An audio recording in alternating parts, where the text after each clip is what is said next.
Hello mga ka-idol, magandang araw po sa ating lahat. And for today's video, so kami po ay papunta dun sa taas at maglalakad-lakad. So katatapos lang umulan dito sa amin kasi sobrang lakas ng ulan kanina. At gusto namin maglakad-lakad kasi medyo malamig ngayon.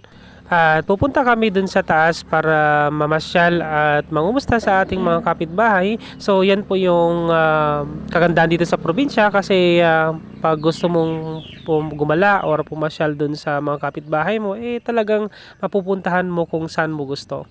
At nandito nga kami dito sa waiting siya mga ka-idol. Dito po yung daan na papunta dun sa kapitbahay namin dun sa taas. So patas po yan at saka habang patas ka po may makita ka pong mga bundok dyan, mga bahay-bahay din at saka maraming bata din yung mga naglalaro dyan. So basta naglalakad kami ng mga ganitong oras at may madadaanan ka talaga ng mga bata dyan na naglalaro. So katulad yan, gusto na daw nilang magpa-video at sasama sa ating vlog. So kaya kinuhaan ko na rin sila ng video.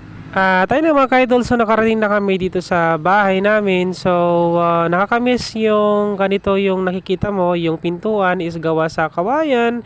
Talaga namang may enjoy mo yung pag-stay mo dito, lalong-lalo na pag dito sa probinsya. So talagang ma-feel na feel mo yung probinsya. Hello guys, so dito na po nagtatapos ang ating daily vlog for today's video. So salamat po sa panonood at palaging pagtangkilik sa ating daily vlog. So sa ating mga followers sa Facebook, salamat po, maraming salamat.